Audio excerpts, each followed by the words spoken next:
Do you think that the expectations of what it is to be an adult are too much? Do you think that it's fair that employers don't expect the same, answers or situations from working fathers? So when posed with the question in the future of you wanting both of you to be equally involved in both realms, how do you equally level up in your work or professional life when you both are expected to have time off and to take time to rear your children? How are you going to make that work in both realms? Kind of hard because I'm not there yet, but in my, little dream world, for me, it's like I will step back. Like, for example, it doesn't always have to be the woman staying at home. What if the woman wants to go back to work and the father says, you know what, I would like to stay home and take care of the children. This has always been my dream too. And so you can always take that balance of like, I will pursue and go and, chase my dreams and get to the point where I want to be. And then whenever I'm ready and I feel like I've gotten to where I want to be, I'll take the step back and you can go. It's always like a balance in between each other, and just having that communication and being able to support each other is what for me feels like, you've accomplished life, like where you're able to have everything. And obviously it's going to be hard, but for me, as long as you're able to find someone that has that support for you, that's the dream, right? Right. And so obviously that sounds like a wonderful aspiration, but how do you think that type of mentality for both partners in a relationship affects both of your ability to continue to improve in your profession?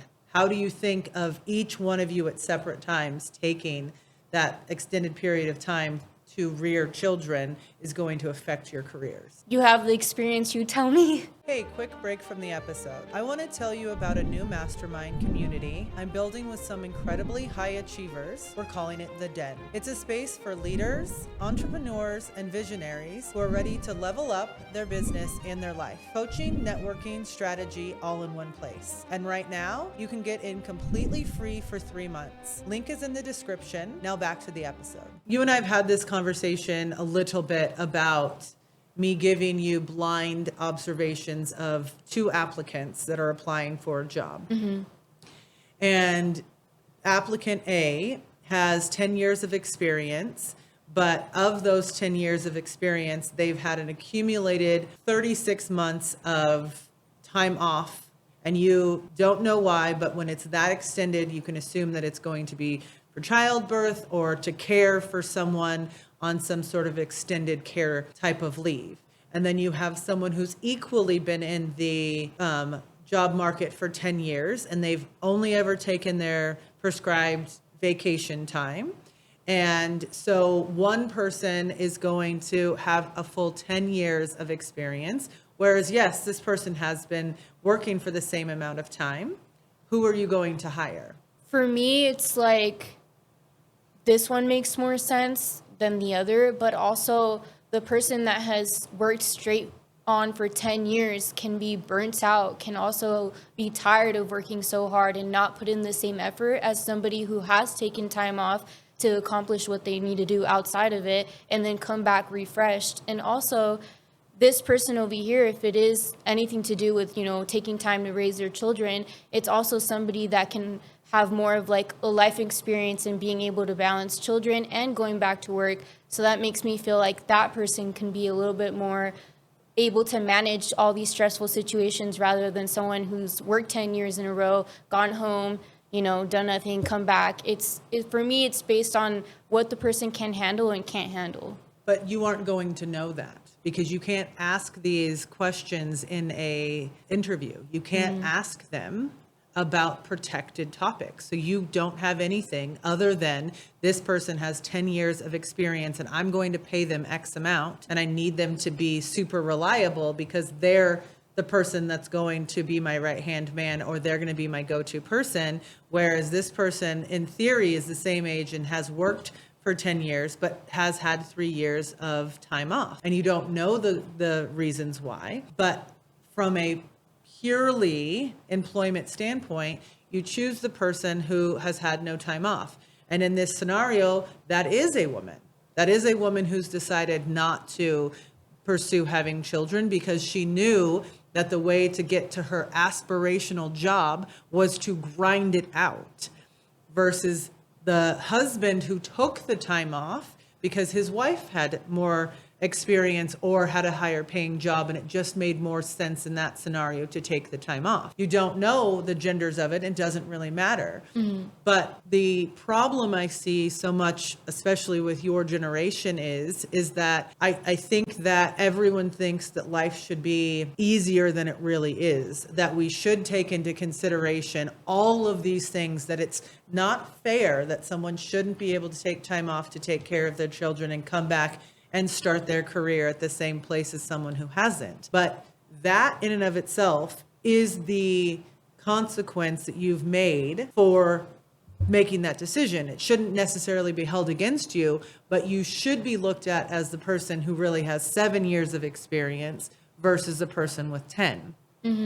But do you think that the expectations of what it is to be an adult are too much? My personal opinion, no. I like working hard for what I have. I do see in the aspect of this generation is that it is difficult for people to accept that you do have to work hard to get where you want to be, especially growing up with, in my case, immigrant parents, is you see how hard they work for where they're at and like how much time they took off of life to be able to get to that point.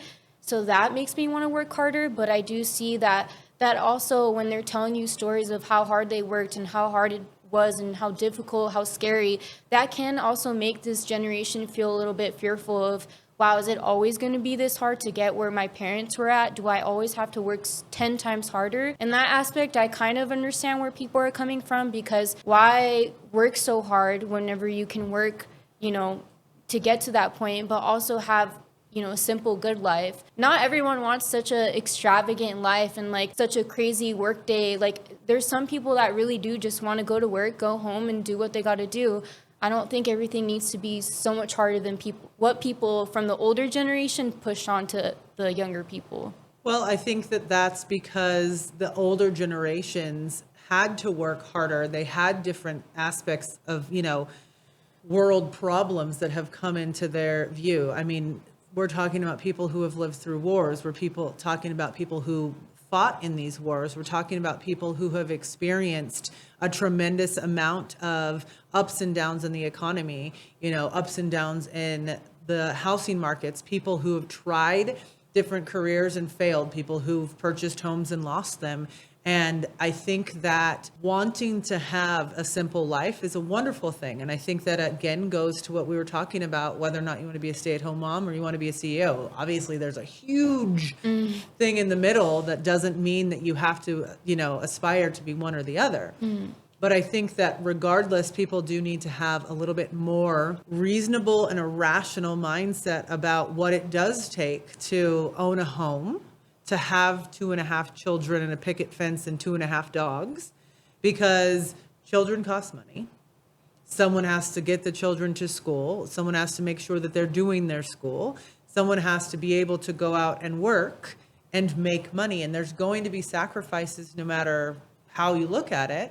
And I think that people just think that it should just be an automatic give. And that's unfortunately not the case. And yes, even if you want to just have, a very simple life, you make enough money to pay your bills and you really enjoy staying at home and you really enjoy, putting kids in extracurricular activities and doing things as a family, that's something to absolutely aspire to, but you still have to plan how to get there. And then obviously there's going to be a whole subset of people who want that extravagant life and aren't really willing to put in the work. I just think that not yourself, but a lot of people in your generation think that they should work a lot less to have the extravagant lifestyle, because they just don't think that it's fair that they have to grind for 40, 50, 60 years to have that type of a lifestyle. It also could be, from what I've seen, is social media plays a huge part in that, because streamers, people who invest money, they make it seem so quick and easy. And it's like that mentality of grinding and grinding and grinding. And you never have to work a day in your life if you get to a certain point. YouTube, Instagram, all these other places where you can make money. And that's where that mentality comes from. And it gets to that point where it's so unrealistic. But if we had this, 20 years ago, the older generation now would probably be in the same headspace. So I think social media plays a huge part on why the younger generation thinks the way that they do now. So in your own mind, do you think that those influencers or those streamers or internet personalities actually don't do anything? No, I think they work hard, but do I think that they paint the picture that it's super easy to do? Yeah, and a lot of young, naive kids that see that, like, oh, I want to grow up and be a YouTuber, I want to grow up and do this, because they paint it as like, oh, all you have to do is, make content, grind at it, do it for a year, and you'll get to the point where I'm at, and that's why it's so unrealistic, but so many people have that mentality where it's like, I don't really have to work hard because I can just post and maybe make a few $1 million in a couple of years.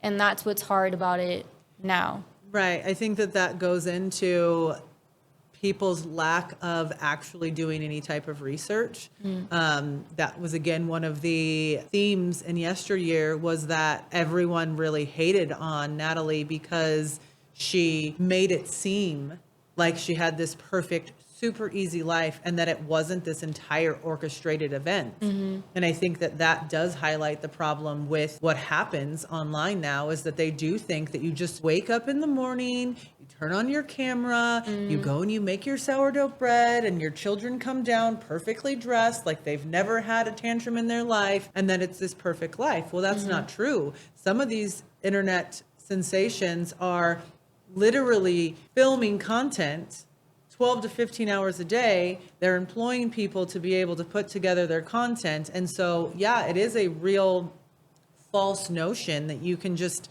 get online one day and make $1 million. But equally, do you think that specifically for women in your generation, they believe that it's really easy to have the life they live and not do anything because OnlyFans exists? That's a hard one because there's one side of women from what I've seen on media that are super judgmental when it comes to, sex work and OnlyFans and, kind of selling your body or the way that they state it. And there's other women that are like, well, take your power back from men, make money off of them if you can. And you can kind of see both sides where, yeah, I can make this quick, easy money. But then again, it's a very small percentage of women who are making millions of dollars a year. And then there's that other part that's hidden and kind of like the ugly side where they're working so hard and they can't reach that level. So I think it's super hard because a lot of us see that that's not realistic either, but is it an agenda that the media pushes too? Yeah, and the younger generation really thinks it's something that they can do also. So I'm in between, but I did have a question for you. Jumping back to the applicants, in our office, we do have a lot of working mothers. When it came down to, choosing applicants and whatnot, like what makes you steer towards the working mothers rather than someone who doesn't have children? Being a parent versus not being a parent is a protected class, which means that I cannot ask in an application or an interview if they have children. Obviously, one of the things that I would caution women about doing is consistently talking about their children during an interview, because while it is a protected class, if you freely offer up information to employers who may very well not be looking to employ working mothers because of the complexities of their situation, that gives them information and cues without them having to break that protected class information. So I don't steer women one way or the other with regards to whether or not they have children. I am trying to focus on one, whether or not they're going to fit into our office, because I can basically take someone who's had no experience in the office realm or in the legal realm and bring them back around to teach them, because they seemed in their interview very teachable and spongeable and hungry. So you are going to have some working mothers who are extremely hungry, and they're going to portray that in their interview and in their application without me knowing if they have kids or not. And again, I try very hard not to have any perceived notions one way or the other about whether or not someone can handle it as a working mother or cannot. And so I try to focus really, really deeply on someone's hunger, their compatibility with the office, their desire to learn, their long-term goals, because that's what's going to show me whether or not they're going to be a successful employee versus me trying to gather whether or not they have children and whether or not that this is something that they're doing only to survive. Because if someone chooses a job because they're in a really big bind and they take any job out there because they're a working mom, not because they're interested in the field, they're going to consistently be failed employment opportunities, because we work in an extremely emotionally draining environment. So if you aren't interested in that field, or you aren't interested in why relationships fail, or you aren't interested in the psychology or sociology of it, or you don't have empathy and both sympathy for kids in the foster system, you're going to get burnt out, and it's going to happen really, really fast. And so in my interviewing techniques, I'm looking for people who, one, do possess enough of an outer skin that they're going to get through these emotionally damaging cases, but someone who's also going to see that you could go to a job day in and day out and do the exact same thing, and you could get burnt out very quickly. You can come to a law firm like ours, and every single day is a whole new amusement park. I'm talking different rides were built overnight. We have different concession stands. The clowns have changed, all the things. So true. And so you have to see someone who's a little bit more adaptable. And that does happen to be working moms quite often, because every single day they're dealing with unbelievable things just because kids are constantly sick. The schools have completely changed. If your kid has even the smallest sniffle, they're like, send them home. I think that I went to school sick every single time, because if I wanted to take a day off, I didn't want to be sick. Nowadays, that doesn't happen. You know, and so I think that moms have to be really adaptable, especially if they have partners who do not have as much flexibility. But equally, they have to be able to pitch to me that they're going to be able to juggle those scenarios rather than to completely falter, because that's also going to happen very early on with working mothers who do not have support systems. They're not going to cut it in the working field, because they do have to leave early, or they have to come in late, or they have to take off days unexpectedly, consistently, because of the new rules with school or daycare. And if they don't have a support system, they don't have grandparents, they don't have really good friends that can help them out, then at the end of the day, one of the parents has to be the person that takes the consequence of having to take care of your kid. So if you can't go to work because you have a sick kid, that does come out very quickly as well. And do you think that it's fair that employers don't expect the same, answers or situations from working fathers? I think that nowadays they do. The difference is that that's a conversation that the partners have to have with one another. So I think that a man and a woman should equally have the discussion of, what happens if our kid is sick? What happens if someone has to go pick up our child early? What happens if they have a late day? What happens during the summer? These are conversations that need to be had between the partners, and it also needs to be articulated to your employer, because I don't think that employers nowadays, with all the protections in place, you're allowed to take paternity leave, you're allowed to have the same things as a man and a woman, but it boils down to the decisions that each partners have had. And I will still say this, no matter what woman wants to come in and tell me that she's an absolute badass, she has a hard time telling her partner, you've got to put your job at risk as equally as I do, because someone needs to make sure that their job isn't at risk. I think that's only fair, though. I think that's another issue within women is to be afraid to stand up for yourself in an equal manner, because if I'm putting in the work and I'm risking my job that I've worked so hard for, like for example, going to law school and being a lawyer, that's not just nothing compared to your spouse who's in, something like accounting or whatnot. And then also being like, I have to risk everything I worked for, all this debt that I'm in, just because you're not willing to, or because I'm not willing to bring it up so I don't hurt your feelings or put your job at risk. Why do you think women do that constantly? Women lawyers don't. Women in general. Women lawyers, though. So again, you asked the question about if you were a lawyer and your spouse was an accountant, it wouldn't be fair for you to put your job on the line. You wouldn't. Women lawyers who have made the decision to have kids, not have kids, they're going to step up for their jobs because they know what they have, the risk of losing. Obviously, if you have two attorneys, then you're going to have a very different discussion. But you have to have the discussion about, and it may not seem fair, but you have to have the discussion about what person is going to be able to sustain the entire household if the other one loses their job.